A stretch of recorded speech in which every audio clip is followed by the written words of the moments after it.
Magandang umaga Pilipinas at sa ating mga kababayan sa buong mundo na nakasubaybay sa mga oras nito. Ako si Franco Baranda at ito ang Laban Kasama ang Bayan. At kasama ko ngayong umaga, kumpleto pa rin ang ating team na hindi matitinag na si Jeffrey K. Eric Celis at si Dr. Lorraine Badoy. Magandang umaga team. Good morning, team. Yes, good morning Franco, good morning Eric. Morning, Magandang umaga sa aking mga kababayan.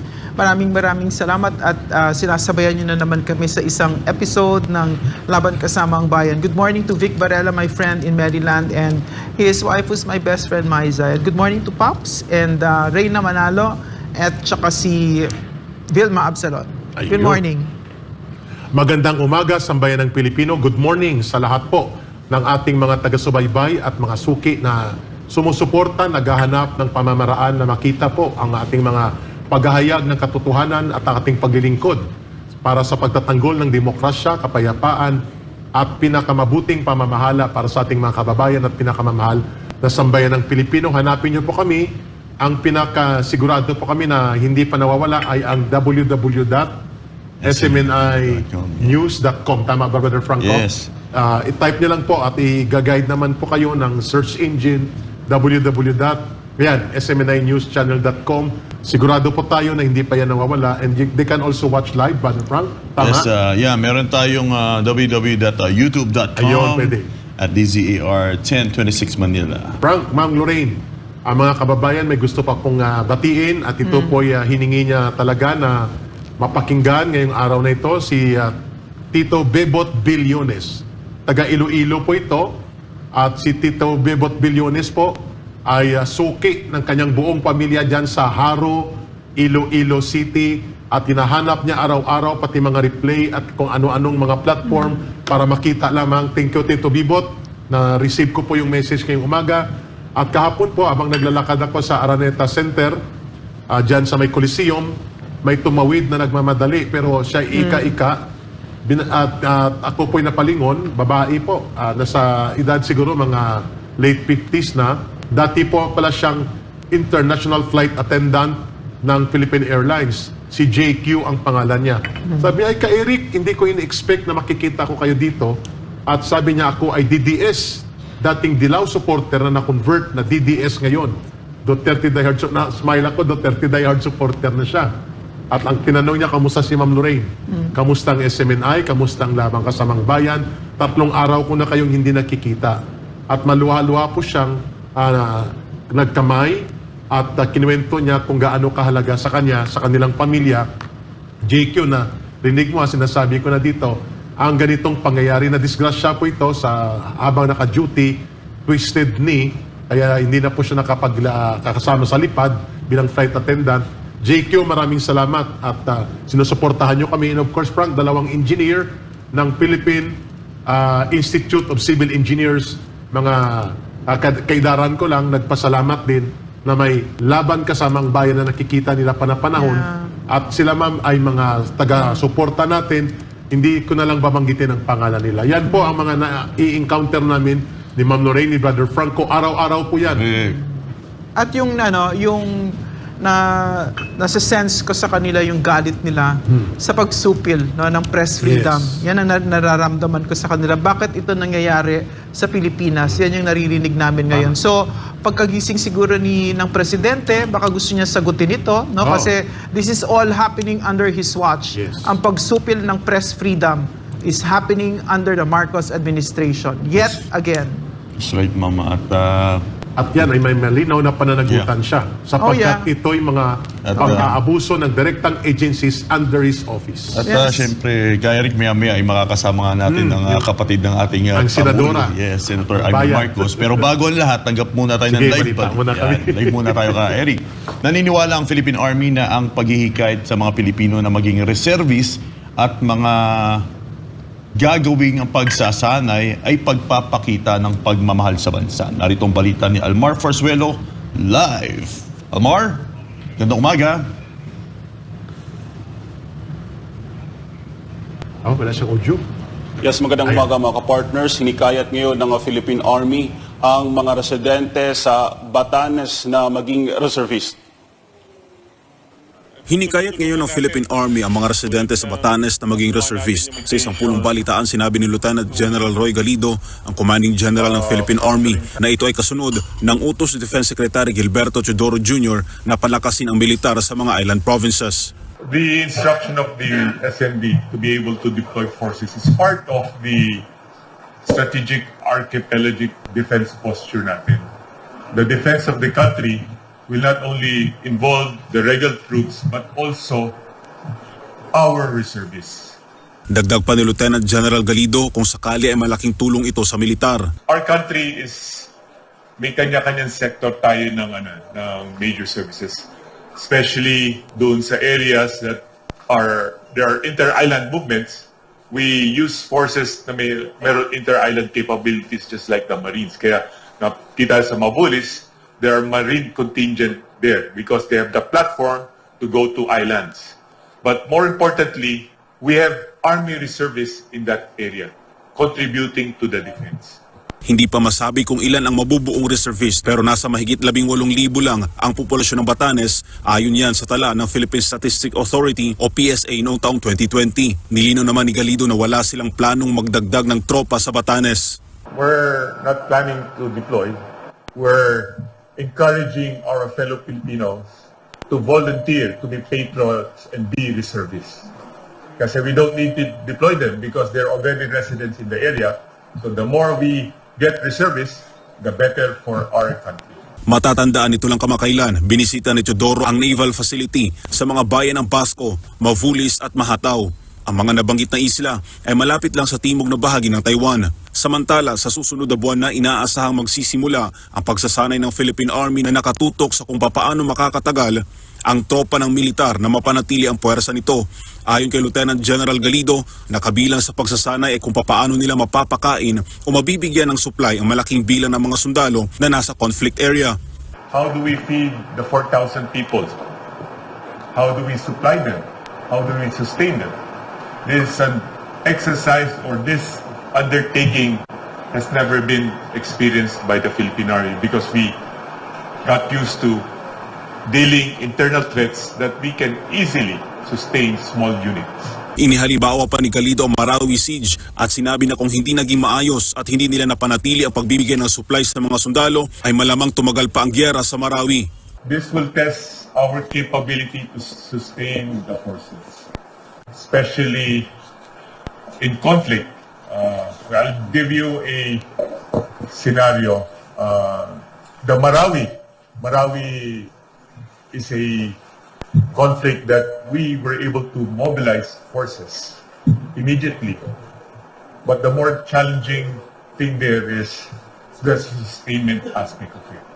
If we were not able to sustain the army, then that conflict would have drawn longer.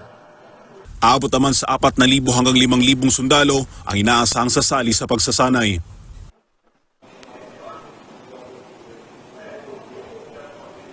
Mga partners, nilinaw naman ni Lieutenant General Galido na ang naturang training ay bilang paghahanda para depensahan ang mga teritoryo ng bansang Pilipinas. Para sa Diyos sa Pilipinas, kung mahal, balik sa inyo mga kapartner. Almar, napakaganda ng ulat na ito.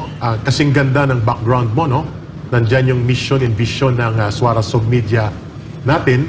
At nandyan nakalagay ang to propagate the uncompromising message of truth and to be of excellent service to humanity while upholding the values that we live by. So, Almar, ang tanong ng ating mga kababayan, gaano kahalaga itong dimension of program to focus on developing interest as well as enlistment to reservist program of the Philippine Army dito sa pagpapalakas ng ating internal as well as external defense batay doon sa program direction ng ating Philippine Army under the current Commanding General, Lieutenant General Roy Galido. Gaano kahalaga yung papel ng komunidad at ng mga civilian volunteers to become Army reservist at network ng pagseguridad sa hukbong bayan natin para doon sa ating Philippine Army na magpapalawak ng community-based support. Almar. Yes, kapartner, Eric, magandang tanong yan kasi nga dun sa pulong balitaan, nung nakaraan na sinabi ni Lieutenant General Galido na itong pagpasok ng mga Pilipino sa reservice ay tulong o dagdag na puwersa sa ating mga kasanduluhan na hindi na sila magdadagdag pa ng puwersa sa kung saan man yung focused area na dapat suportahan ka, Partner Eric. Ayun, malinaw ha. Brother Almar, maraming salamat at natututukan ng ating Philippine Army sa pamumuno ni Lieutenant General Galido ang pagiging bahagi ng mga kabataan at ng mga komunidad dito sa Army Reservist Program, Enlistment and Promotions diyan sa maraming bahagi ng ating mga pamayanan. Maraming salamat, Almar Farzuela, sa detalye ng iyong balita live. Yan kaya, Eric, at nakita naman natin ang kahalagahan ng pag-enlist ng iyong sarili bilang isang reservist dahil sa oras na magkaroon ng kaguluhan. Kasi hindi lang magagamit ito sa digmaan kaya, Eric, bagkus sa mga kalamidad din. Yes, yung tinatawag na humanitarian response in Yan. disaster mitigation deployment. Yan kaya, Eric. Tama yun. At At syempre, kayo, sa karamihan sa inyo sa Kingdom of Jesus Christ, ay bago kayo ma-deploy bilang mga full-time workers, dumadaan kayo sa training ng reservice. Tama ba? kailangan yan kaya, Eric, at ako'y isa rin sa dumaan sa ganitong Sa uri. reservist program. Kasi kailangan anytime kaya mo kumambyo into military mindset, into civilian at military. At ngayon po, Eric, Ma'am Lorraine, mga kababayan, tayo po'y pinagpalang lubos dahil makakasama po natin ngayong umaga. Walang iba kung hindi ang matalik na kaibigan ng SMNI na si Senator Amy Marcos. Magandang umaga po, Senator Amy. Good morning, Yes, Senator Amy. magandang umaga. Morning, Senator. Kumusta na kayo? Happy Monday ba or konsumisyon? Good morning, Senator Amy. Thank you for having you today sa Laban Kasamang Bayan. Senator Amy, natutuwa po ang sambayan ng Pilipino sapagkat naging consistent at malinaw po ang inyong pahayag na ang mga pundo ng bayan ay hindi po dapat nalalamangan ang taong bayan. Kaya po pinuna ninyo ang napakainam na pagpunto ninyo dito sa magical program na biglang sumulpot na parang multo itong AKAP at parang ginagamit pa na kayong may kasalanan dahil hindi daw ninyo napag-aralan at pinirmahan ninyo sa bicameral, samantalang sinabi mo naman na kung napag-aralan yan, di dapat dineliberate yan. At kung may signature kami, ibig sabihin ba hindi na kami pwede magtanong pag hindi namin nalaman kung anong laman yan? Senator Amy, gaano kahalaga po itong pagpunto ninyo ng 26.7 billion pesos dito sa isang programa na even the agency itself does not have a program or a guideline to implement, and they cannot explain this kind of so much money allocated to their department? Go ahead po, Senator Amy. Well, dalawang bagay, no? Talaga, Eric, at dapat maunawaan. Ako, inaamin ko, na-victim rin kami. Paano ang galing-galing naman nila sa pirmahan, pati yung electronic signature namin, pinira. Naku naman, yung pirma-pirma, na-allergic na ako dyan. Pero sa totoo lang, unang-una, ang problema, ang lalaki ng halaga. Nagulat naman ako. Parang, alam naman niyo yung proseso. Ang presidente magbibigay ng budget. Di ba yun yung State of the Nation sa SONA? May budget yan, yung gastusin ng gobyerno. Step 1. Step 2, darating naman yan sa Kongreso. Dun sa Step 1, walang AKAP. Sa Step 2, nung sinuri ng Kongreso, yung pinasa nila sa Senado na kopya, wala na naman yung AKAP. Pagdating sa Senate, wala rin banggit yung AKAP. Doon kami pumirma. Pumirma kami, pinigay namin yung e-signature, buong tiwala namin. Sige, okay na yan. Sinuri na ng both houses. Abay, nung mag-printing pagkatapos ng PICA, biglang siningit na ito, para kang nagbibilang, unti-unti, lahat ng bilihin mo sa counter, kumbaga sa grocery, yung pala, katakot-takot na nanakawan sa likod ng bodega. Pambihira naman itong buhay na to. Nagulat naman kami. Pero, maliban dyan, siguro may kakulangan rin kami, ba't kami nagtiwala, inaamin ko. Pero siguro kinakailangan isa-isahin kasi ang natutuklasan, Eric, hindi lang pala itong AKAP na ito ang namomroblema. Ang pinoproblema ngayon ng ating department, iba-iba na ang lumalabas. Pati yung public works na kaltasan ng todo. Pati yung pensyon ng ating mga trabahador, yung mga magre-retire pa, tumanda na sa gobyerno, yung pala, doon pala pinagtatatanggal yung mga pondo nila. Terrible. Senator Amy, Yeah, Senator papasa ko Amy. kay Ma'am Lorraine ang pag-interact sa napakagandang punto na inyong binuksan sa talakayan na ito. Ay, Dr. Badoy, nandiyan ka Sen- pala. Biglang mahinhin. Oo nga, Matahimik. di ba nagpapanggap. Senator, napag-usapan na natin ito pero gusto ko talaga na you can clarify yourself even further kasi ito yung ginagamit na pangbato sa iyo ngayon, di ba? Tama. Si Oo. Dong Gonzales, this congressman, I saw a clip where he was showing that you signed at in-encircle pa niya yan. So are you saying that this is a misrepresentation? Hindi niya binigay yung buong kwento? Yes, syempre. Okay. Kasi nga, siguro, kasalanan na rin namin na biktima nga kami. Yes. Talagang pinirmahan namin yung report na lumusot sa Presidente, sa Kongreso, sa Senado. Wala namang sinasabi na ikakabit rin ang aming signature dito sa final version na ni minsan nakita namin at nagmukha nga kaming mga taliwas trabaho, di ba?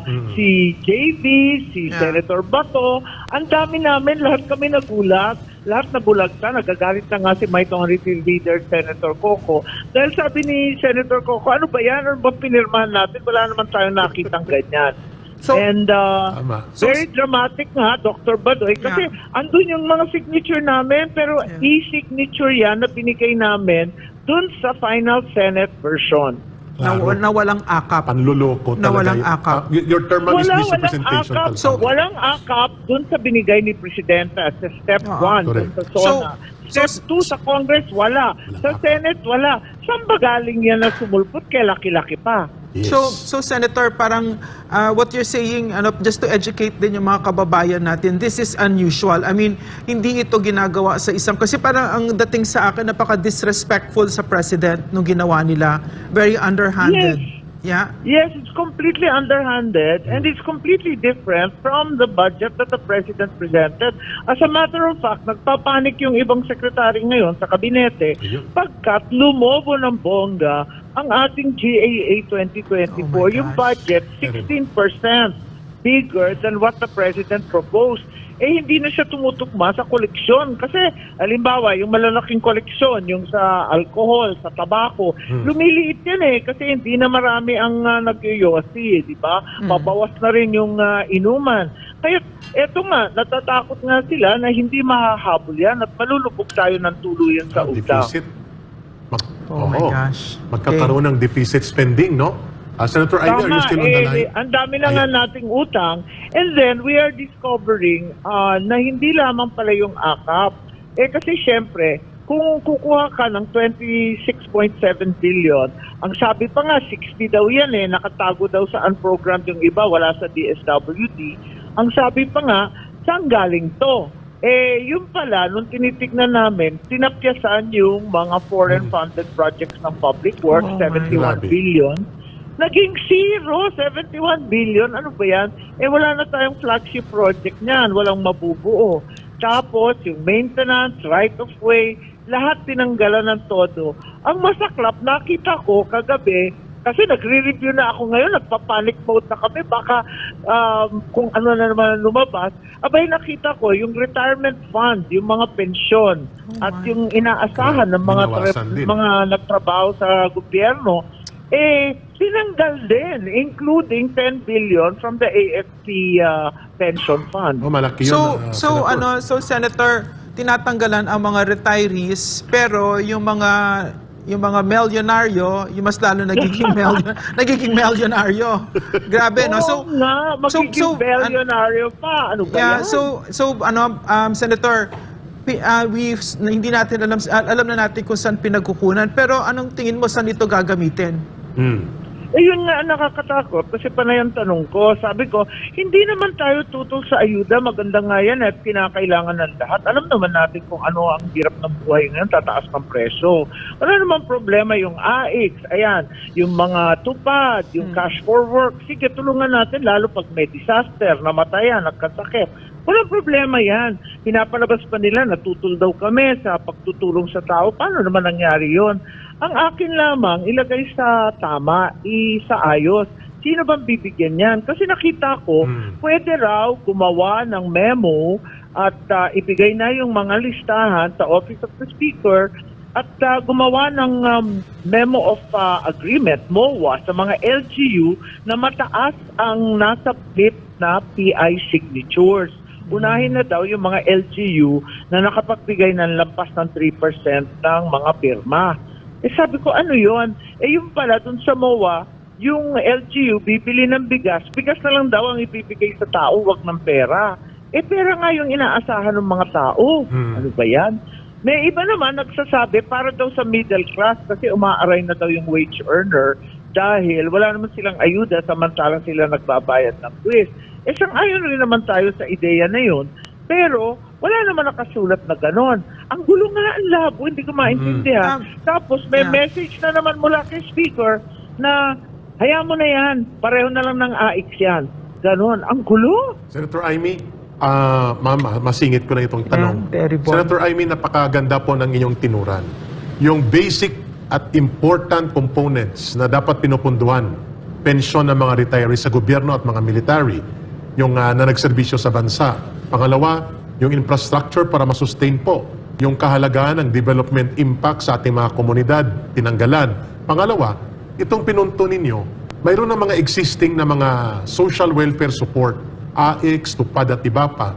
Samantalang ito ay hindi naman hiningi, hindi kailangan, hindi may paliwanag ng DSWD at dahil binoko ninyo sa inyong Senate Committee hearing, mukhang pinapalusutan nila, nagagamitin na lang na parang AIX. Hindi po ba ito isang maanumaliyang bagay na dapat i-pursue at upang maproteksyonan ang ating kabanang bayan at ang interes ng ating kawawang mga kababayan?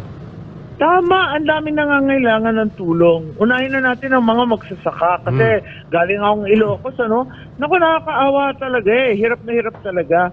Kung tutuusin, talagang wala ng tubig Talagang El Nino na ng todo-todo. Tama. Pagkatapos, hindi pa mabenta yung gulay at ang bigas naman namamayagpag. Hindi mo maintindihan Kaya't eto, hirap na hirap nga yung ating mga magsasaka, yung PUV. Hindi pa masaayos yung ating problema sa modernization program na yan. Until now, eto pa, yung mga operator, di malaman sa uuutang ng 2.5 billion para Tama. makabili ng bagong sasakyan. Ang daming issues ang katutak, ang health sector natin na nanlilimos din. At bakit idadaan ang mga request na ito sa Office of the Isa pa Speaker? yun. Hindi naman dapat ganon. Ako mismo bilang senador at ako yung may hawak ng DSWD budget, hinahayaan ko yung department na sila maglista kung sino talaga nangangailangan. So sila nag-identify ng sector ng solo parent, ng PWD, kung sino talaga ang tinamaan, mga market vendor na na-displaced. Ayan ang uunahin. Samantalang yung DOH, sila mag-identify ng pasyente at yung DOLE, yung natanggal sa trabaho. Pero kailanman, hindi dapat nakikialam ang mga politiko. Yan ang alam natin. Bakit dadaan ang bawat isa na yan sa Office of the Speaker? Nakakapagtaka. Yes, claro. More than nakapagtataka, Senator Amy, nakasusulasok. Na parang bakit dadaan doon? Naputol. Nawala. Oo, pero maganda yung termo, Mama. Nakakasulasok sapagkat iyan ay... So, ganun ba yan? Tama ba yan? Dadaan muna sa office ng speaker. Kasi soap project siya. So, ang ginawa nila, pinasok nila sa DSWD. At ang nagkiklaim ngayon na parang author, si Erwin Tulfo. Pero alam naman natin na hindi lang siya yan. Sa buwatan ito. Conspiracy ito ng mga alipores ni Martin Romualdez. So, dahil nanggaling siya sa DSWD, alam niya ang pasikot-sikot. Ang problema, nahuli ang guidelines. Dahil nga gusto nilang itago. There is an element of secrecy na mismo si Senator Ping Lacson ang nagsabi, kapag ang insertion ay may cloud of secrecy at mayroong non-transparent na mga pamamaraan na inilusot, magdududa ka Natural. na ito'y gagamitin sa hindi mabuting pamamaraan. Natural. Ngayon nagkabukingan. Walang guidelines, walang program, inilulusot nila. Hindi nila alam kung paano palusutin itong 26.7 billion. Pero nakita natin kung kaninong kamay ito nanggaling sa Speaker of the House. Kasi doon dadaan sa kanyang request. Pag sinabi pong SOAP project, ito po yung mga cash assistance, mga scholarship, health support, at mga incentives kagaya ng mga AIX at itong AKAP nila. So diyan ilulusot. Tama si Senator Amy Marcos nang sinabi po na hindi dapat nakikialam ang politiko, not even the President Marcos Jr. himself, is aware kung paano ito ipalarga. Hindi niya pinapakialaman ang kanya mga cabinet secretary, kaya tama yung term mo, Ma'am Nurig. nakakasulasok. Hindi siya presidente, itong si Martin Romualdez, hindi rin siya DBM para makialam sa pondo. Hindi rin siya trusted. Hindi rin, tama, Mababa ang trust napakababa ratings ng niya. trust rating sa kanya at confidence ng tao. Subalit sobra pa siya sa presidente mag-asta. Hindi niya sakop ang DSWD. Siya ngayon ang umaasta. Sa Secure, pumunta siya, ito yata ang ginagamit nila ngayon. At tinipo niya mga 3,000 tao, parang siya ang presidente at parang siya nagdadala ng mga programa ng gobyerno sa serbisyo karaban. Na bago pa siya na dumating, ito ay ginagawa na ng ating pamahalaan, Ma'am Lorraine. So, nakakabahala ang ganitong mga taktika.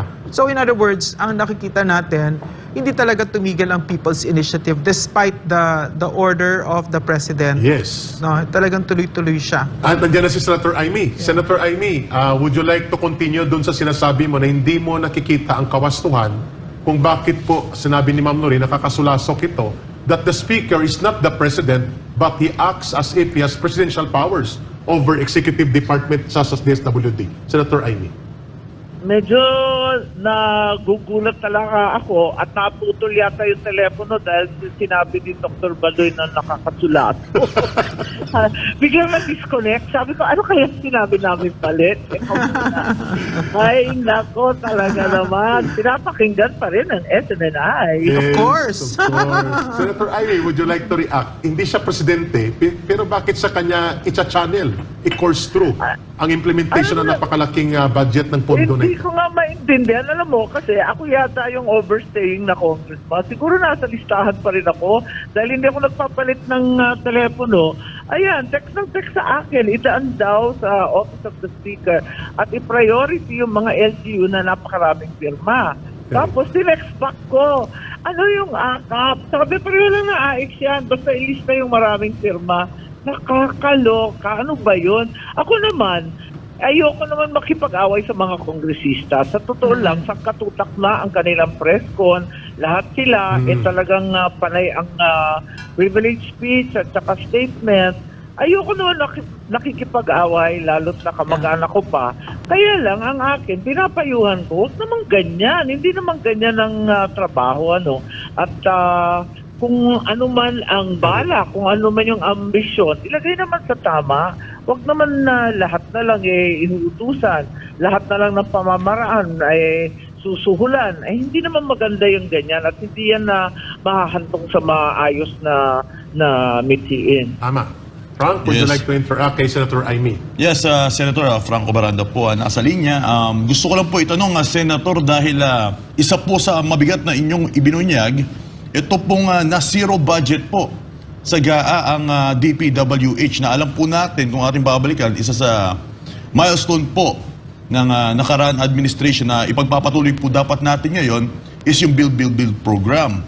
Tapos yung mga major na infrastructure po na sana'y paglalaanan ng pondo ay na zero po. Gaano po kahalaga, Senator, yung budget na dapat ilaan dito na kung saan na zero po tayo at nakita nga po natin ng iilang malalaking pondo ay nailagay, like for example, sa Sa Magic Program. Yeah. Senator Senator. Amy. Kampambira. Ay, yun nga, ay rinireview na namin lahat kasi nga, nagulat kami, ba't nagkaganito naman ang buhay? Gulo-gulo. Eto nga, ang DPWH, ang talagang nahihirapan ngayon dahil ang sabi nga nila, etong flagship program, ito yung malalaking programa natin, yung malalaking tulay, malalaking highway, mga port at saka airport. Lahat yan madadamay kasi foreign funded yan. At hindi naman natin kaya yung malalaking project na mag-isa. At higit sa lahat, nagpabayad pa rin tayo dyan kasi utang yung iba dyan. At may handling o holding fee, no? At maliban dyan, sirang-sira tayo. Paano kukuha ng foreign investor? Manunuba pala, wala palang balak magbayad ng utang. Nakakahiya eh. Kaya't yun nga, ang sabi, yung 71 billion na kinaltas dyan sa DPWH project, dinagay sa unprogrammed. Wow. Pero, ang pagkaintindi ko, pag unprogrammed, ala chamba, depende kung may savings ang gobyerno. Yun ang problema. Tapos, ganun din doon sa right of way. Yan ang inaasahan, halimbawa sa mga NPA-infested territories katulad ng Mindanao, sa Samar. Inaasahan namin yan sa Region 8 dahil walang mga kalsada yung mga lugar, nakakaawa yung mga tao Correct. sa bundok. Yes. Talagang literal na mamumundok ka at wala ka naman madaanan. Eh ngayon, kapag yung right of way na magandang loob na, yung may-ari ng lupa, ayan, pwede na maglagay ng kalsada, bayaran mo Bayaran. naman. Eh ngayon, wala na naman pambayad, yung 62 billion na utang ng gobyerno sa mga may-ari ng lupa, 300 million lang ang linagay. Wow. Eh napakaliit naman yon. Eh wala nang pag-asa ngayon ng Mindanao at Samar na magkaroon ng mas maraming kalsada. Correct. Yes. Senator Amy, follow up ko lang sa tanong ni Brother Franco. Right now, habang nag-uusap po tayo, tama yung tinumbok ninyo. 85% of our rice-producing regions ay tinamaan na po ng El Nino. It includes Northern Luzon, including po sa area nyo sa Ilocos, and Western Visayas, and even sa Central Luzon, nararamdaman na siya. Senator Amy, sa ganitong kalagayan po ba, anong pwedeng gawin ng Senado? Or bilang kapatid ng Presidente at Senadora din, how do you want to approach this kind of problem na mukhang pinalusutan ng napakalaking pondo pero mayroong pangangailangan na hindi napupunduhan? How do you like to reconcile nung ganong pangangailangan ng Senator, Amy? Senator, may also bakas dun sa tanong ni Eric, no? Yes. Kasi nga, ganun yung sitwasyon, 85%, no? Tinamana ng El Nino. Oh, and yet, the Speaker of the House is is hell-bent on following his delusions of grandeur, his ambitions, his political ambitions, far more than helping and serving itong mga magsasaka natin. That much is very clear to me, no? So, pwede ba pakisagot nga yun? Ano? My mind is blown about this kasi the obscene amounts of money are being used apparently for this people's initiative na hanggang ngayon ay hindi pinipigil. No? Yes, your take on that, Senator Amy. Nako, talaga naman ako'y natatameme. Dapat ay may solusyon, nagiging ay may konsumisyon. Kasi talaga, nung pumunta ako sa probinsya, makikita mo talaga, alam mo, lahat ng waterways, lahat ng ilog, lahat ng dam, ang pantabangan, ang magat, lahat ng bababa na ng nivel ng tubig. Wala nang tubig yung dam. Yeah. Kung tutusin, hindi pa tayo summer. Wala na talagang tubig whatsoever. At miski nga yung imbaka na malalaki, wala talaga. Talagang low level silang lahat. Yun pa, yung tag-init, hindi pa opisyal na nag-uumpisa. So nakakatakot talaga ang sitwasyon natin kung paano nangyari yan. Yung National Irrigation Authority, panayang palimos, paulit-ulit, pabalik-balik sa amin para magpadagdag. Wala nang maayos na irigasyon. Ang luluma na, yung malalaking dam, magat, pantabangan. Panahon pa ng tatay ko, pupulok man yan Kay Apo Marcos pa yan. Sinauna pa yan kailangan dagdagan na yan. Tapos yung halaor, yung kaisa-isa sa Visayas, hindi matapos-tapos kasi wala na naman foreign funded. Koreano ang nagpasimulan yan. So marami talaga tayong problema at sana talaga maisaayos yan sa lalong madaling panahon. Sana ibigay yan sa Irrigation Office yun.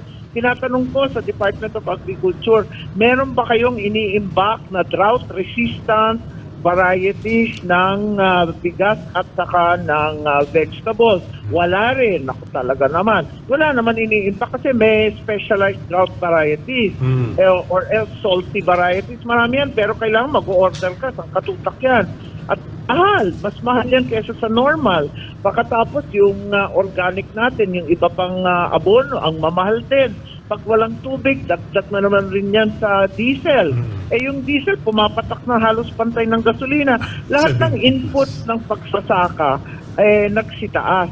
And eto nga, yung ating climate change, ramdam na ramdam rin ng mangingisda. And we all know, coastal areas, higit sa 2%, higit doble ang bilang ng mahihirap.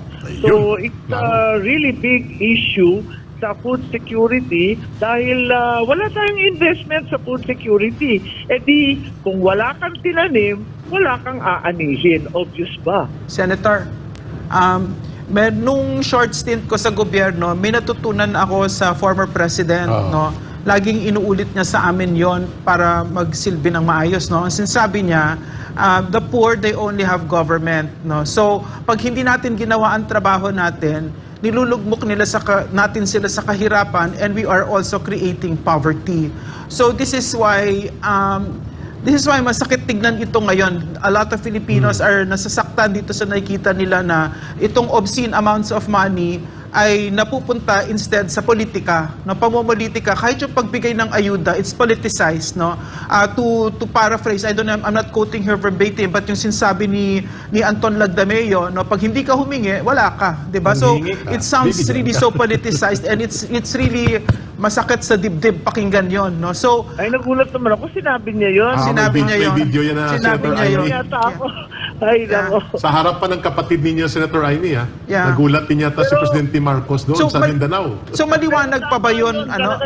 Sang-ayon ako dyan, Dr. Badoy, Yeah, Lauren. yes. Talagang totoo yung sinasabi ni PRRD. Yes. Ang last resort ng mahihirap ay ang pamahalaan. Yes. Ang gobyerno lang ang matatakbuhan nila eh. Wala nang mapuntahan eh. Kasi wala naman silang kamag-anak na. Pare-pareho man Yeah. silang mahihirap. Wala naman silang negosyo na pagbabasehan.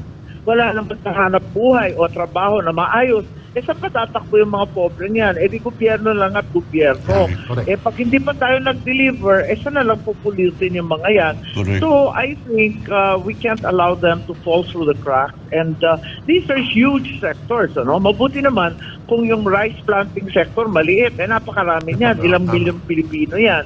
Yung coconut planting, hindi pa na-distribute yung coco levy. Mapunta na tayo dyan. And then, eto nga, yung mga issues of the fisher folk and everyone in the coastal area. In addition, of course, maliban pa sa producers, paano pa yung mga natitirang mamayang Pilipino na hindi naman magsasaka, sila naman ang mamamatay ng gutom kasi wala naman lagi tayo pambili ng imported, panayang import. Hindi naman tayo sigurado na lagi tayong may pera, higit sa lahat. Ngayon, nagsasara na yung Vietnam at saka yung India, ayaw na magbenta. Uunahin siyempre nila yung sarili nila. Ang hirap talaga nitong sitwasyon na to. Correct. Kailangan talaga iwas to. Yes, Senator, maidagdag ko lang din po sa Pwede katanungan. ba pasingit lang sandali? Sige po. Pag gusto ko lang mag-respond, sinabi ni Senator na napakahirap. Senator, kasi lahat ng resources nasa gobyerno. 'Di ba lahat ng resources nandiyan?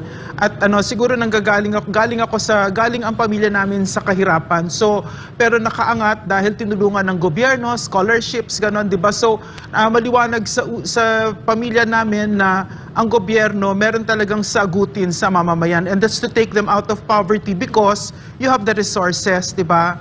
So, nawala ulit. Ang kagandahan nito, Yeah, ma'am, yeah. Brother Franco, si Senator Amy ay nagsasalita. Yes, Even though yes. kapatid niyang presidente. Pero Yeah, nakita yeah. mo yung kanyang mama, Yeah. ang kanyang sinabi. Not even the president may be aware of this AKAP Yeah, yeah. until na nandun na sa DSWD at in-inform siya siguro na mayroong pinasok. Kasi Yeah, nga, wala nga yes. sa kanila. Hindi pinropose ng Office of the President at ng Executive. Wala din sa deliberation sa House, wala sa Senate. Grabe. At pinalusutan talaga. Grabe. Kaya nga Pwede sabi, pala yun? kung napapansin mo, Brother Franco, tinanong natin si Executive Secretary Luke Bersamin, dating Supreme Court Chief Justice, na dapat bago ito pinirmahan ni Pangulong Bongbong Marcos ay pinareview muna sa mga staff nila kung ito ba ay may pagbabago kasi 15% ang ginak up at mayroong mga 500 billion na isiningit na walang program, walang item at hindi klaro ang source of fund kung sakaling ipatupad. So dapat nagtanong sila. At doon, alam mo ba kung bakit naitago, ma'am? No. Brother Franco? Kasi ipinasok ang AKAP doon sa Crisis and Disaster Program. Wala ang AKAP. Oh. So sub-program siya sa loob ng Crisis and Disaster Intervention Program. So kung titingnan mo, akala mo mga baha, akala mo Yeah, para sa kalamidad, yun pala, ipinasok siya. Senator Yes. Amy, would you like to respond doon sa sinabi ni Ma'am Lorraine? Oo, itutuloy ko lang, Senator Amy. Sinabi mo kasi, May nakikinig Yeah. talaga sa atin. meron talaga. Sanay na kami dyan. Kahit sa mga phones. Sabi sa Senator, parang sinabi mo kasi mahirap, di ba? Pero sa totoo lang, na-experience ko kay PRRD, hindi naman ganun kahirap kasi you have the resources, you have everything. If you have the political will, at pag walang kurakot at walang personal na ayenda, kung magsisilbi ka talaga, hindi ganun kahirap, di ba? Of course, it's challenging, di ba? But it's not that challenging. Am I correct? Yes, that's right. Kung tutuusin, yan na nga lang ang tunay na sweldo mo. At least Yeah. may fulfillment ka, may natulungan Yeah. ka, maliit Yeah. naman ang sahod sa gobyerno. Yes. Pero somehow, you touched and transformed a few lives. Correct. Ano ba naman Yeah. yun? Yeah. So yun naman ang ang pakay natin sa gobyerno na makatulong. Eto nga, minsan nadidismaya ka, hanap ka ng pera para makatulong, para bibili ng binhi, bibili ng abono, bibili ng diesel. Naku, yung pala, eto, bilyon-bilyon, linulustay Yeah. sa kung ano. Tama, Yeah. klaro. Frank, follow up. Yes, Senator, isa lang din po syempre alam naman po natin kung gaano ka-importante rin po ang ating laban sa insurhensya. Isa po sa naging napakagandang programa rin po ng NTFL-CAC ay yung Barangay Development Program para tulungan ang ating mga kababayan sa kanayunan para hindi na po sila ma-recruit o mabigyan ng ideolohiya na magalit pa sa gobyerno ay sa pamamagitan ng Barangay Development Program. Ngayon, kung dati po ay nasa 20 million po ang halaga at masaya po ang bawat barangay, mga residente sa binibigay na pondo, ngayon po ay bumaba na po sa higit sa 2 milyon na lang po ang matatanggap ng bawat barangay for this 2024. Senator Amy, ano pong masasabi niyo dito na bumaba po from 20 million to 2 million na lang po ang natatanggap ng bawat barangay na nakabilang sa Barangay Development Program? At ito'y mga liblib na mga barangay Yes. na ginapos ng CPP, NPA, NDF, Senator Amy. Yes, marami dyan sa mga barangay na yan, kabisado ko, dahil nga sa Samar, di ba, taga Samar Leyte po yung nanay ko.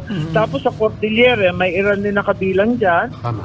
Katabi lang naman namin yun sa Ilocos Norte, kalahati ng Ilocos Norte, 2/3 pa nga, nasa bundok ng Cordillera, kaya kilala ko rin sila.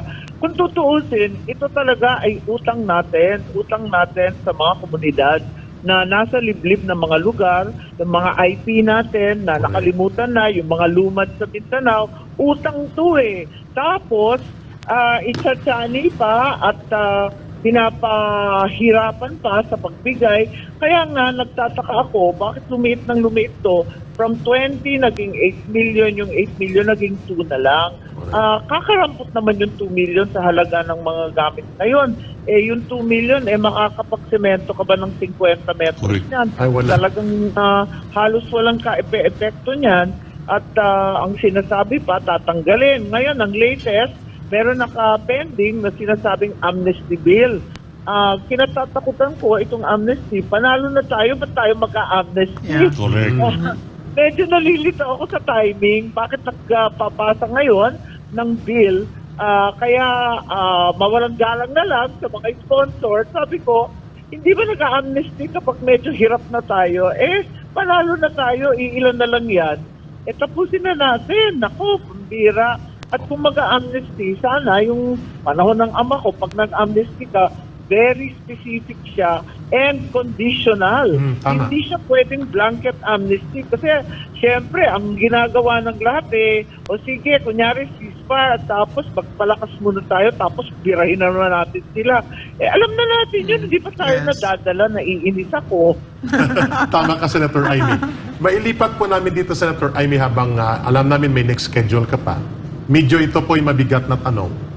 Ayaw po namin panghimasukan ang inyong personal na ugnayan sa ating presidente, bagamat kapatid mo siya, ikaw naman ay senadora. Kahapon po ay in-announce na ng mga dati kong kasama ng mga CPP Urban Operatives ang pagbubuo nila ng Chop Suey Alliance. May CBCP na, may mga dilawan na, may mga rejectionist group na, similar to what they did. Not to your father exactly during his time, noong 1986, 83, 85, 86, but similar to what we did sa pagpapabagsak sa gobyerno ni Joseph Estrada. Ngayon, alam ko pong formula na ito, Senator Amy, I've been with them 21 years of my life during sa kabataan ko. Naghahanda silang pabagsakin ang kapatid ninyo, pero kunwari ay anti-charter change muna. At pero, hindi lang si Pangulong Marcos Jr. ang kanilang tinatarget ngayon. Nagbuo sila ng alliance din kontra kay Sara Duterte. Pero ito'y chop suey. May taga-simbahan, CBCP, Social Action, Dilawan, at mga constitutionalist, broad talaga. Pero alam namin ang sa core initiator nito ay mga dati kong kasama ng mga urban operatives, kilala ko po sila. At ito'y dahil sa charter change, lalo na ang controversial na People's Initiative. How would you advise your brother and your Well, cousin para sa akin, regarding this? Well, para sa akin, tulad ng sinabi nyo, talagang may karanasan na kami niyan. Nasa kasaysayan na natin yan. Dapat matuto tayo sa ating kasaysayan. At sabihin na itigil na itong PI nila. Tama. It's simply not worth the valuable political capital. Hindi mo na babalik ang tiwala. Yan tiwala pag nawala yung kumpiyansa, talagang wala ka ng social capital sa tao. Yan ang mabigat. Pag naramdaman ang tao at nagalit, ang Pilipino matiisin, pero matalino rin. Tama. Titiisin ng titiisin, pero pag ininsulto mo at tinatanga-tangahan mo na hindi nila alam ang pinipirmahan nila, na akala nila ayuda pala, abay, tapos sasamantalahin mo na sila pala napakahirap, kaya suhulan na lang. Abay, magagalit ang Pilipino niyan. Para sa akin, it's not worth the invaluable political capital, itong PI na ito. Kung tutuusin, hindi naman kami tutol sa tsa-tsa, hindi ako tutol sa economic provisions. Nakakatawa nga na ako pa ang nagtatanggol sa saligang batas ni Cory Aquino. Oo nga eh. Kung tutuusin, yung presidente Cory, ang sabi nga, yung konstitusyon paghihigat ni sa Marcos. Pero, hindi siya napapanahon at hindi naman ganito sa pamamaraan ng suhulan. Correct. Ngayon, ayoko talaga na mauwi sa iba pang social unrest, sa iba pang kaguluhan, rebellion, kudeta. Dumana tayo dyan Magulo sa lipunan, mahirap sa taong bayan, at sa bandang huli, magtatanong ka talaga, ano ba talaga ang napala natin sa lahat ng gulog yun? Tama po, Senator Amy, sapagkat naging mabait po ang kasaysayan sa yugto ng buhay ninyo, ng kapatid mo at ng pamilya ninyo, na inabutan niyo po pong pag-redeem ng inyong pamilya at ng political role ng inyong pamilya sa history when your brother was overwhelmingly elected by the Filipino people with a fresh mandate and a strong belief na ipagpapatuloy niya ang magandang ginawa ng inyong ama, si Apo Lakay Ferdinand Marcos Sr. At ito po ang ayaw natin mawala sapagkat pang-ilang beses lang ba ang isang pamilya mabigyan ng pagkakataong siya po ay maging bahagi ng pag-redeem ng kanyang sarili sa isang makasaysayang pag-inog ng ating daloy ng kasaysayan. It happened to your family, Senator Amy. At ayaw namin makita na mawala po yan. Oo, that's right. Parati kong sinasabi, paulit-ulit ko sinasabi sa aking mga anak, sa pamilya, sa lahat ng mga kaalyado namin na kami na ang pinagpala sa lahat ng pamilya sa mundo. At itong panalo ay sa kabila ng napakaraming umaako ng tagumpay at nagsasabing kanilang gawain at nagmamagaling, ang totoo, hulog ng langit yan.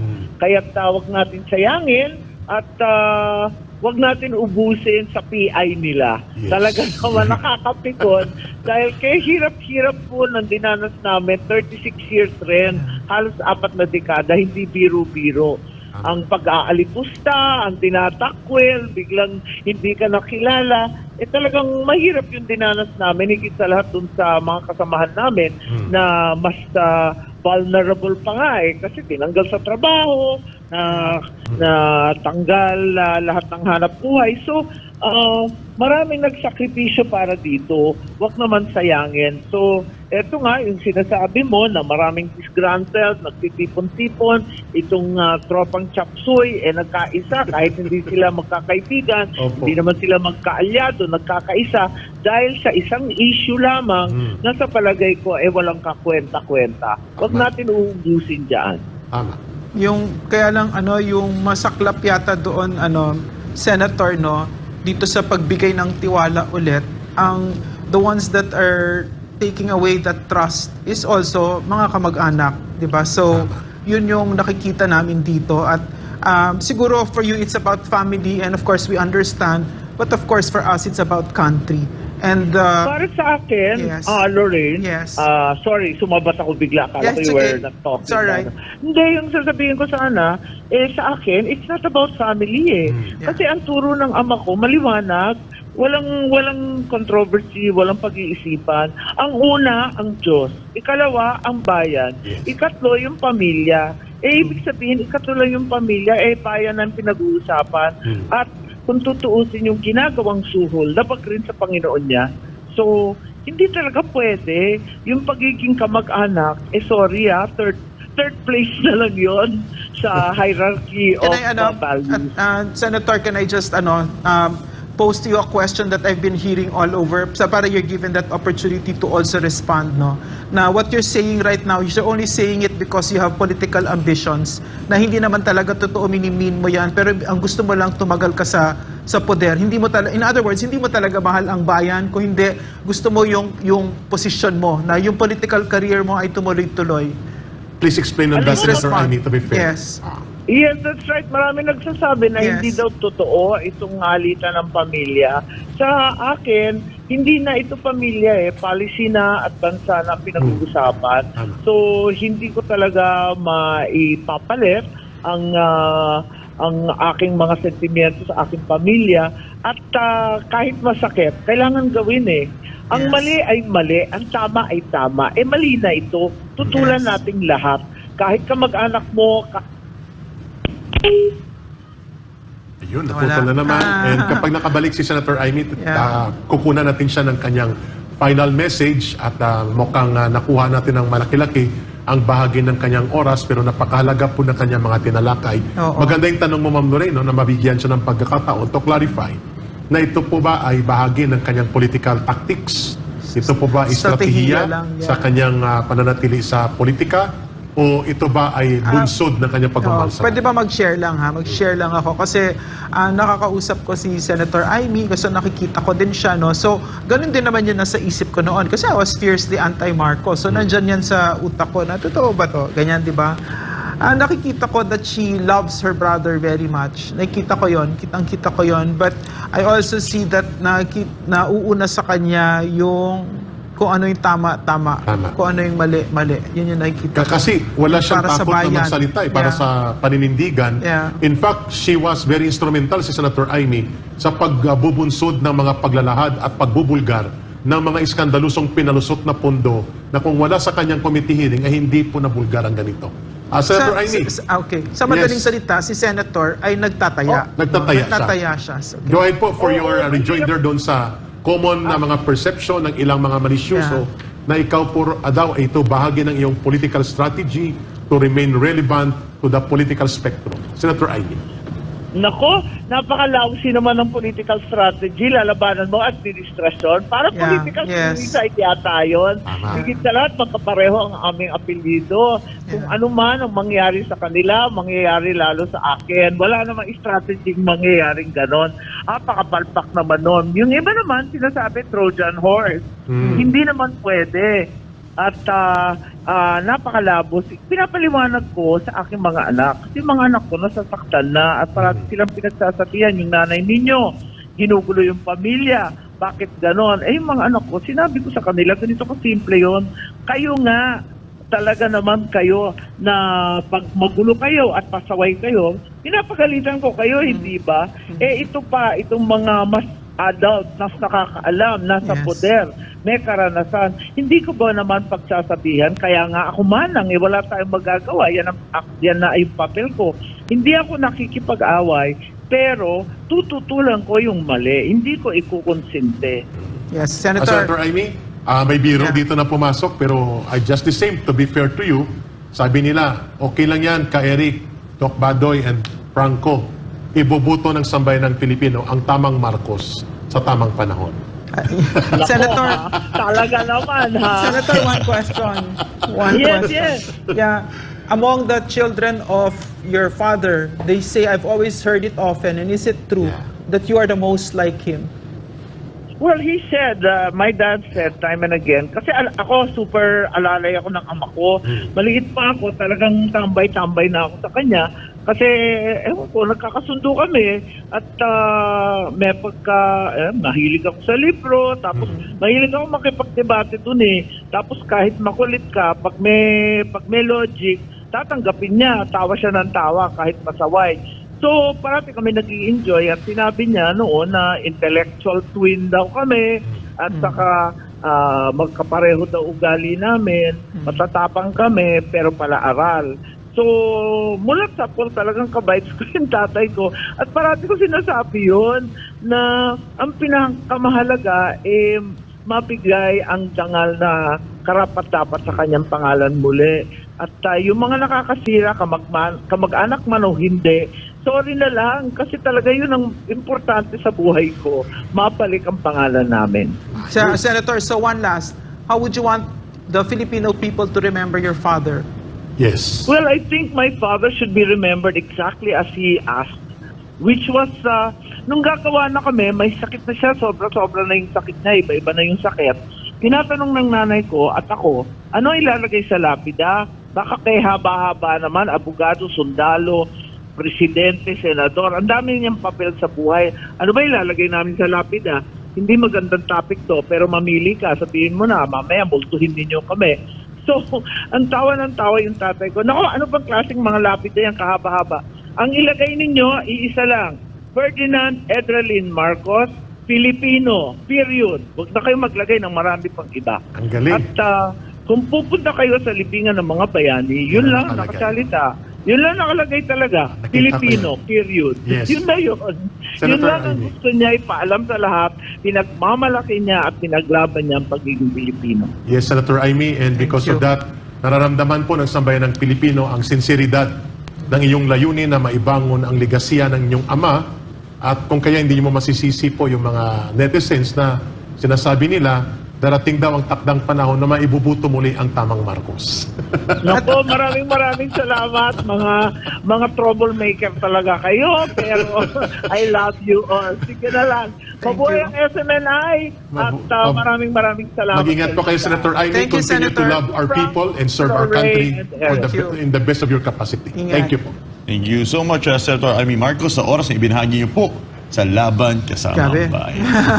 So, I ulit like tanong, what she said, no? Yung, what was that? Yung about yung pamilya, di ba? pangatlo Kasi lang. siguro ako, ikaw ba nadahanan mo yun, Eric? Yes, ma'am. Kasi ito hindi yata. Na when I joined the President, no, Duterte, magkakaroon ka talaga in your family, no? And what she said resonated na yung pagmamahal sa bayan yan yung mangunguna. Even more than family. Totoo yun. And I think this is a historical test to their family. And we are happy that she's standing for the country first Yeah. before any family relations. Yeah, very clear. At very clear siya pag nagsalita kasi hindi mo makikita kung nagdadrama siya. Talagang categorical pinupuna niya even the policies of her brother. Sinabi nga niya, this is already about programs, this is already about priority, about policies, and this is about governance. Yeah. Tama siya. So, kaya nga hindi natin masisisi ang taong bayan na sinabi nila sana kung siya ang tumakbo, sabi namin, sinagot ko rin dito. But I think there are family dynamics na hindi natin mapapakialaman. Nung panahon na umatras daw si Sara Duterte, sana si Amy na lang. Sabi natin, well, those are presumptions of history na hindi natin mapoproject. Ang malinaw, naninindigan po si Senator Amy sa kung anong tama at kung anong mali dapat pinupuna. At binabangga, kihoda pang iyan ay pagmumula ng mga family feud o family break up sa relasyon nila, wala po siyang pinipigilan. Lalo na po ang pagbubunyag sa mga programang hindi ka nais-nais, pinalusot at wala na sa hulog, at lalo na po ang pang-aabuso sa ating kapangyarihan, including, ito po, sasabihin namin sa inyo, unang senador na nanindigan na kinundina ang aksyon ng Kongreso sa pagpapakulong sa amin ni Ma'am Lorraine, siya, unang naglabas ng Yeah. statement. Ganon din sa pagpapasarado sa SMNI. Consistent po ito si Senator Amy. Unang senadora din na nag-question ng PI intent at nagbulgar nito, si Senator Amy din po. Kasama pong iba mga kapanalig niya, pero siya po hindi siya nagpatumpik-tumpik. At even po na nagpumuna si former President Rodrigo Duterte in a public discourse sa kanyang pagpuna sa moral ascendancy and political ascendancy ni President Marcos Jr., nandun po si Senator Amy sa Davao. Alam mo pong malungkot siya, pero hindi po siya nagpalabas ng ano pa mang pagpapakita ng pagpigil na isiwalat ni Pangulong Duterte ang kanyang mga pagpuna sa kasalukuyang administrasyon. So paano mo titingnan yon? Sapagkat para sa kanya, it was a gathering of people na nagmamahal sa taong bayan. This topic really resonates with me. I really feel it in my soul, yung we choose between your family or your country, no? Kasi pag family, kakaunti lang yan. But when you choose your country, you choose generations of Filipinos. So, anong ginawa mo ngayon dito? Pag tama, pag mali, will redound Yes. for the future generations of Filipinos. And those are the kinds of leaders na dapat inilalagay natin sa pwesto. Yung meron talagang vision ng Pilipinas. No? Agree kay Ma'am Lorraine. At, yes, break ka, muna Eric. tayo, Frank, at may Yes, bago na pag-uusapan tayo tayo. dumako sa isa pang importanteng talakayan, ay magbe-break po muna tayo. Kaya mga kababayan, standby lang po muna tayo at magbabalik po Ang Laban Kasamang Bayan. Dito sa Laban kasama ang bayan. Regent Tempura, ang shrimp-flavored snacks na lasang shrimp talaga. Kaya naman, gustong-gusto ng mga bata at magkakabarkada. Regent Tempura shrimp-flavored snack. Masarap na, sulit pa sa bulsa.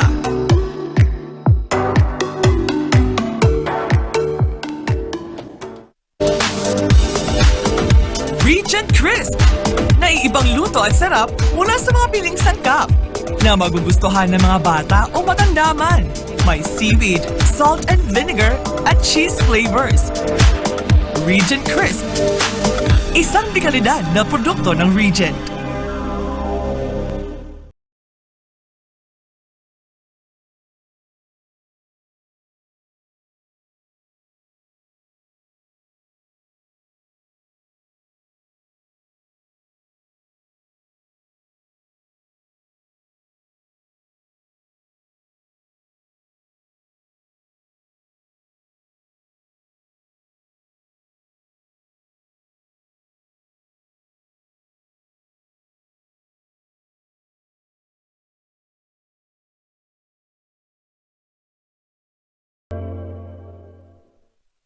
Dito sa Laban kasama ang bayan. At nagbabalik po ang Laban kasama ang bayan, still with Ma'am Lorraine and ka Eric. At tanggap po muna tayo ng good news. Ito po ay magandang balita para sa ating mga kababayan na minimum wage earners at kasambahay sa Davao Region dahil epektibo ngayong Marso ay tataasan na ang sweldo ng mga naturang manggagawa pero depende sa lugar at antas ng trabaho. Narito ang balita ni Cherry Light. Epektibo ngayong buwan ng Marso, madadagdagan na ng 19 pesos ang sweldo para sa daily minimum wage earners sa Davao Region. Base sa Wage Order RB 11-22 na inilabas ng Regional Tripartite Wages and Productivity Board sa Region 11 noong February 13, 2024 ay ipinatupad ang unang tranche sa aumento ng sweldo habang may dagdag na 19 pesos din para sa ikalawang tranche na epektibo naman sa buwan ng Setyembre taong kasalukuyan. Ayon sa Department of Labor and Employment o DOLE, mahigit 132,000 minimum wage earners sa Davao Region ang inaasahang direktang makikinabang sa pagtaas ng sweldo. Para naman sa non-agriculture sector, aabot sa 462 pesos ang bagong minimum wage sa first tranche at tataas pa ito ng 481 pesos para sa second tranche. Para naman sa mga manggagawa na nasa agriculture, makakatanggap na sila ng 457 pesos para sa unang tranche at 476 pesos naman ang bagong minimum wage rate sa ikalawang tranche. Umigit kumulang 316,558 full-time wage ang salary workers na kumikita ng higit sa minimum wage ang maaring hindi direktang makinabang dito. Base naman sa Wage Order Number RB 11-DW-03 na inilabas ng Regional Board ay nagtaas para sa aumento ng monthly minimum wage para sa mga kasambahay sa halagang 500 pesos hanggang 1,500 depende sa lugar. Ang buwanang sahod para sa mga nasa chartered city at first-class municipalities region ay tatanggap na sila ng 6,000 pesos at 5,000 pesos naman para sa iba pang munisipalidad kada buwan. Ang pagtaas ng sahod para sa mga kasambahay ay inaasang makikinabang sa kabuang 64,111, humigit kumulang 37% sa domestic workers ay nasa live-in arrangement. Kasunod ng existing laws and procedure, ang mga wage order ay isinumiti sa National Wages and Productivity Commission o NWPC para sa pagsusuri at pinagtibay noong February 16, 2024. Ang mga wage order ay sinapubliko noong February 9, 2024. Magiging epektibo ito makalipas ang 15 araw pagkatapos mailathala o sa darating na Marso 6, 2024. Para sa Diyos at sa Pilipinas kong mahal, Cherry Light, SMNA News. Ayun, magandang ulat po yun. Pero sa 19 Davao yun, pesos kaya sa Eric, Davao. yeah. Oo. That means mga almost mga additional of 600 pesos ang Yeah. matatanggap na karagdagang sahod sa mga minimum wage earners, pati mga kasambahay sakop sa ganitong wage order sa Davao Region. Pero para sa ating karagdagang good news ka, Eric, meron na magandang balita. Ngayon lang ito naman pumasok, Frank. Go ahead. Yes, Agusan del Norte dahil isang high-ranking leader ng CPP-NPA-NDF at 4 pa nitong regular member na NPA ay sumurrender. So malaking dagok na naman to sa hanay ng kilusan ng CPP-NPA-NDF. Ito ay isa sa ibinalita ni Lieutenant Colonel Jeffrey Balinga, ang commanding officer ng 23rd Infantry Battalion, na kung saan yung NPA na high-ranking leader ay kinilala na si Arnel Bahian, ang Deputy Secretary of Sub-Regional Committee 3 or SRT3 of North Central Mindanao Regional Committee NCMRC, na kung saan 4 pa ang kanyang kasama ang sumuko ka. Eric, gaano ba ka-importante, especially yung ganitong uri ng estado na isang higher-ranking NPA leader ang sumuko sa ating pamahalaan? Ibig sabihin, tuloy-tuloy na nawawala ng liderato, nawawala ng commander, at wala nang kumukumpas at namumuno sa NPA. Ayaw man mag-NPA ni Franz Castro. May vacancy na naman. Oo. At nila Alvin Rosas, nila Tede Casino, parali-rali lang gusto nila. Kaya tuloy-tuloy ang pagbagsak ng CPP, NPA, NDF sa kanayunan, sa red area. Mga armado nilang puwersa ay nawawala, nagbabaon nila ng armas. At ito pong North Central Mindanao ay dati po itong mayroong mahigit kumulang ay mga 27 platoons of NPA. But Eric, question. So, sinabi mo pabagsak siya, di ba? Pero kung ito sila Franz Castro, dahil ang laki ng kubra nila ngayon, di ba? Dahil kay Speaker, di ba? Ano sila? Attack dog sila ngayon ng Speaker, no? Ano ang epekto nun? Yung, kasi naririnig natin, billions ang pumapasok ngayon, no? So, ano epekto nito sa laban natin sa CPP? Ay magkakaroon sila ng oportunidad na mapunduhan ang kanilang recruitment sa urban areas. Mga organizers, kadre nila, mabigyan ng allowance at mabigyan ng suporta. So, mula doon, makakapag-recruit sila. Pero, syempre, hindi tayo titigil dahil may SMNI, may Laban Kasamang Bayan, may LCAP na nagbubunyag at nagsisiwalat nito. Pero kung wala yung pondo, ay lalo silang maghihirap at mapapabilis ang pagbagsak nila. So yung pondo nagagamit nila para magkaroon ng organizational capability. Magkakaroon ng resources for recruitment, resources for mobilization, mga rally, at recruitment at mga propaganda. So yun po ang kahalagaan ng pondo na nakukuha nila Ma'am Lorraine. At ito rin ang kahalagaan kung bakit Brother Franco, Ma'am Lorraine, tinanong natin kanina kay Senator Aimee, itong pagbubuo nila ng Chapsoy Group. Kasi hindi naman lahat yan mga CPP, NPA, NDF ang nandyan sa No to Chacha Network. In fact, naunang nagbuo ng kanilang network ang Catholic Church noong CBCP. Nagbuo sila ng Cancel Chacha. Question muna, Eric. Yung binild nila na alliance na yan, kasi ang number one na nag-descent dito si PRRD, di ba? So, is he invited in that group? Hindi nila in-invite po ang grupo ni Pangulong Duterte. In fact, may panawagan ang CPP na huwag isama ang si Vice President Sara Duterte at ang mga Duterte. So, doon mo makita hindi sincere, Hindi sincere kasi may political agenda. Ang sinama nila, yung mga traditional allies nila. Yung Dilawan, no? Sila Jokno, nandito, at mga grupo nila Dilima. At iba pang kasabwat ng Liberal Party. Tapos yung grupo ni Carpio at ang grupo ng mga constitutionalist at simbahan. Pero ang initiator po nito ay sila Tede Casino, sila Caron Araulio at mga grupo po ng party list nila. In fact, Frank, in-announce nila Ma'am Lorraine ng CPP sa 2 days ago, 2 days ago, in-announce nila ang pagbubuo ng Broad Alliance. So kung hindi po konektado itong grupo na nag-initiate sa CPP, NPA, NDF, bakit naka-announce po ito sa website ng CPP, NPA, NDF na Philippine Revolution Web Central? Diyan po ninyo makikita na ang ugnayan nila ay klaro.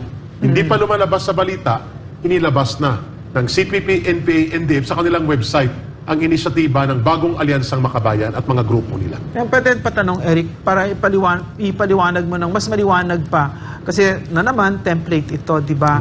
Ginagawa naman talaga ito ng CPP, NPA, NDF. Kung pwede, magbigay ka ng case study, di ba? So, ano yung ginagawa nila ngayon? Yung mga pinasali, kasi sinabi mo sila yung nag-initiate, etc., di ba? So, ano yung template dyan? Ano yung laro nila dyan? Ang una nila gustong palabasin na malawak ang tumututol sa People's Initiative Charter Change. Totoo naman na malawak. Pero para magkaroon sila ng significant value ay sila ang nag-initiate na para magkaroon ng formal organization. Template nila ito, namin ito, nung ako'y aktibo pa sa kanila, nang pinatalsik namin noon si Pangulong Joseph Estrada. Bumuo kami ng ERAP Resign Movement. Pero dahil kami lang, bumuo kami ng malawak na mga network kasama po ang grupo nila Cardinal Sin, mga politiko, negosyante, middle class, academe, simbahan, na kunwari ang issue namin ay tungkol lang sa moral authority ng presidente. Which, sa nakikita ko dito ngayon, the same pattern. At hindi katakataka nga ipanawagan nila later ang pagpapabagsak o ang pagpapatalsik sa pagiging Pangulo ni Pangulong Bongbong Marcos Jr. The template here is kailangan lumangoy sila sa malawak na alyansa para yung mahina at makitid nilang puwersa ay mabigyan ng amplification. Mapapalakas po ang kanilang influence. Mabibigyan sila ng cover at legitimacy at kapag inatake mo yung alliance, magre-react yung ibang mga nakuha nila. Kaya iniingatan natin dahil ang nandyan ay mga rejectionist group na dati nilang kalaban sa ideolohiya at hanggang ngayon kalaban pa rin nila yan sa ideolohiya. Ang grupo nila Leo D. Guzman, Walden Bello at iba pa. At ang akbayan yata dito rin sasama, nila Risa Hontiveros. So hindi yan iisa. Kaya nga tinawag namin na chop suey. So klaro po sa tanong ni Ma'am Lorraine na ang layunin niyan ay tatlo. Makakuha ng malawak na lalanguyan upang magkaroon ng legitimacy ang mukha nila Brother Franco na kunwari sila itutulang sa PI.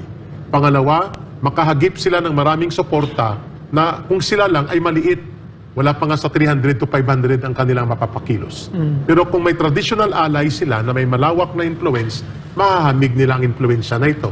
Yan pong tinatawag na maliit sila, ngunit malaki ang projection. Kaya sila nakikinabang. Number 3, kailangan nila ito para mas maraming malanguyan after the mobilization, may makukupo sila at may mahahagip sila na panibagong network na pagre-recruitan nila. At number 4, ito yung panghuli, kailangan nila magkaroon ng legitimacy sa propaganda. Pero pansinin mo, ang kanilang panawagan ay tumutugma sa kung anong gusto nilang gawin. Ayaw nilang makasama dyan ang mga Duterte at ang grupo ng mga hakbang ng maisog na binuo sa Davao. Bakit? Sapagkat ang panawagan nila later on ay pagpapatalsik kay Pangulong Bongbong Marcos Jr. at pati kay Sara Duterte. Sapagkat ang layunin nila ay pabagsakin ng gobyerno. Hindi pa nila yan ipapanawagan ngayon sapagkat ma-isolate sila sa malawak na alyansa. Pero kung makikita natin sino ang sekretariat nitong initiative nila, nandyan si Teddy Casino, nandyan po mga grupo ng kanilang mga organisasyon, na nakikita natin sila po ang nag-i-influence sa ganitong pagkilos na gaganapin sa February 24. So, Eric, lahat ba ng sumali dyan, alam nila kung sino ito si Teddy kasi alam ba nila na CPP initiated ito? Malamang naririnig nila sa mga balita kung sino sila Teddy Casino dahil nagdi-deny at hindi nila inaamin kung sino sila, may mga ibang naluloko sila at may ibang naniniwala sa kanilang mga paninindigan. Kaya natin ito isinisiwalat sapagkat okay naman sana yung grupo na ito kung tanggalin lang itong CPP, NPA, NDF. Lalo ng organisasyon ng bagong Alyansa Makabayan at ang mga party list operatives nila. Sapagkat sila po ang nakikinabang sa alliance na ito. You may have also your own voices of protest and dissent without necessarily joining this group or having this group into your alliance. Kaya nga, ginagamit nila ang chop suey na approach para halo-halo upang itago ang kanilang totoong agenda na pahinain at ultimately pabagsakin ang ating gobyerno. So walang ipinagkaiba ito doon sa formula nila na nagpapanggap sila na human rights defenders sila pero wala silang pakialam sa human rights, women's rights defender kunyari ang Gabriela pero wala silang kapakipakialam dyan. CPP sila. So ang goal lang talaga nila kahit na ano lang makahanap ng issue, nakahanap sila ng issue ngayon para tuloy pa rin yung agenda nila na pabagsakin ng gobyerno. Yan dapat ang ma-realize ni Martin Romualdez at ang mga alipores nila. You are giving ammunition to the group na gumagapang na, bagsak na, ngayon nakapagbuo sila ng malawak na alliance because they have valid issues na nagagamit nila bilang tungtungan at platform para makapag-infiltrate ng malawak na alliance network na dapat hindi nabuo kung wala yung PI ninyo. Nandyan yung funding pati, nagka-funding sila. Yun nga ka, Eric, at muli, nandito tayo para ilahad sa ating mga kababayan at ang iba't ibang propaganda, narrative na kung saan hindi po natin alam na ang isang organisasyon na hindi po natin iniisip na CPP, NPA, NDF ay nagiging dugtungan o daluyan po ng kanilang narrative o objective para sirain ang ating pamahalaan. At iilan po dito ay yun nga, masasabi natin na biktima po ng CPP-NPA-NDF. Kaya Eric, gusto ko na lang din po kayo, Ma'am Lorraine and Kaya Eric, hingian ng ating last message para sa ating mga kababayan, sa ating mga natitirang Yes, ma'am. oras. So, ang pinakamalaking issue kasi para sa atin ngayon ay ang freedom of the press. No? Siyempre napakaraming issue. Yung nakikita nating garapalan na pagnanakaw sa gobyerno, di ba? Yung sa PCSO, nakikita natin lahat yon. Pero napakahalaga ng freedom of the press kasi yan yung right to know and yung right to tell. It is our right, it is your right to know and it is our right to tell it. So, unfortunately, the President has been very quiet about this, no? But tuloy-tuloy tayo dito. Nagsasama tayo dito at walang titigil sa SMNI. Yan yung aming commitment sa inyo. Maraming salamat at kayo ang frontliners dito. Hindi po thank you Ma'am Lorraine, Brother Yes. Franco, hindi po forever na magiging tahimik o walang pakialam ang ating Pangulo ng Bansa. He must see the writings on the wall. Nare-revive po muli ang kapasidad ng CPP, NPA, NDF na magbuo ng malawak na alliances. Sabi, no? Kaya Gabi, nababahala po question kami. question lang. When he sat into office as the president, we gave him a CPP that was on its deathbed. Correct. Did you see this was going to happen? Did you expect this, Eric? Ang na-expect ko na kagaya siya sa kapatid niya na nagsalita kanina na dudurugin ang tamang dapat durugin, which is the Communist Terrorist Group. At yun dapat ang ginawa at dapat gawin. Kasi kung magpapatumpik-tumpik ka, bibigyan mo sila ng pagkakataon, gagapangin nila ang ating sistema. Bubulokin nilang gobyerno at wawasakin nilang pagkakaisa ng mga leaders natin at hati-hatiin nilang mamamayan. Exactly what they are doing right now. Yes. Para magkaroon ng kaguluhan ng ating bansa at hostage nilang pagkakataon. Tama po natutulan natin ang magic, kalukuhan at grand design ng panluloko at kasinungalingan na PI. Hindi tama na nandyan ang CPP, NPA, NDF. Kaya namin ibinubulgar. Tama po ang ginagawa ng CBCP, ng mga traditional political leaders in opposition, wala po kaming tutol dyan. Bahagi ng demokrasya yan. Pero yung sumakay at lumangoy na ang CPP, NPA, NDF, nababahala po kami. Nasa sekretariat pa sila at magkakaroon sila ng pagkataon na iikot nila kasi ang number one task nila, magsagawa ng malawak na awareness campaign nationwide. Gustong-gusto nila yan na makapagsalita sa schools, sa mga komunidad, sa mga simbahan, sa mga gatherings. Ginawa ko rin po yan nung panahon na ako'y aktibo na mass leader nila. Dapat sana naintindihan ito ni Pangulong Bongbong Marcos Jr. at ni Speaker Martin Romualdez na ipatigil na itong PI categorically para matanggal ang basis of unity and broad alliance na ginagapangan at ginanilanguyan ng CPP, NPA, NDF. Pangalawa, asikasuhin na ang problema sa mga presyo at bilihin, serbisyo, pagkain, trabaho, Magsilbi kayo. lupa.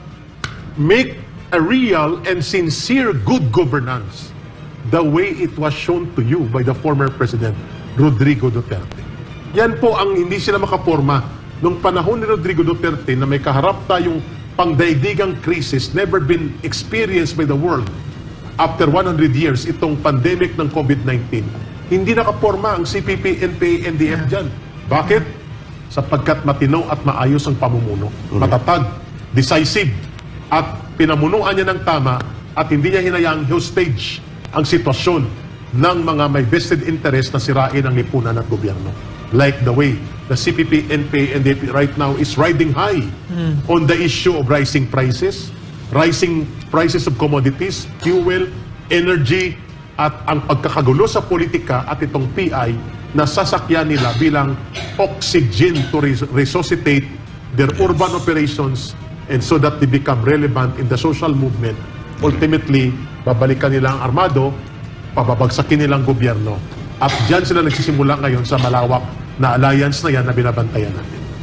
Tsaka yung target ay ang mga anak natin. Exactly, kasi mag-iikot sila sa mga paralan, Brother Franco. Number one role nila na gagawin is magkaroon ng massive information drive and awareness campaign against PI. Pero alam natin, pag binigyan mo sila ng pagkakataon, beyond sa People's Initiative discussion, iaangat nila yan papunta sa mga ismo-ismo at papunta sa pagre-recruit sa underground.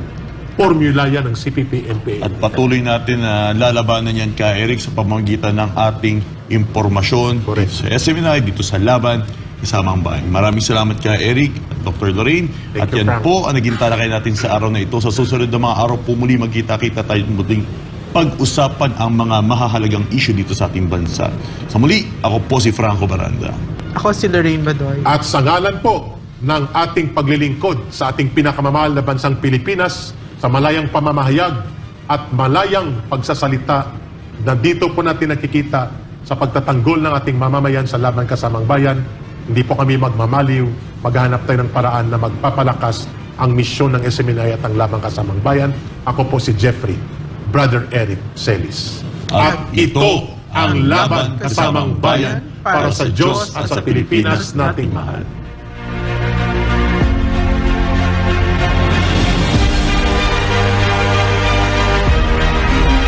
Talakayan sa iba't ibang isyu ng bayan. Mga may init na usaping dapat malaman ng taong bayan. Sa programang Walang Kinatatakutan, Walang Pinapanigan, lahat para sa bayan. Dito lamang sa SMNI. Dito sa Laban Kasama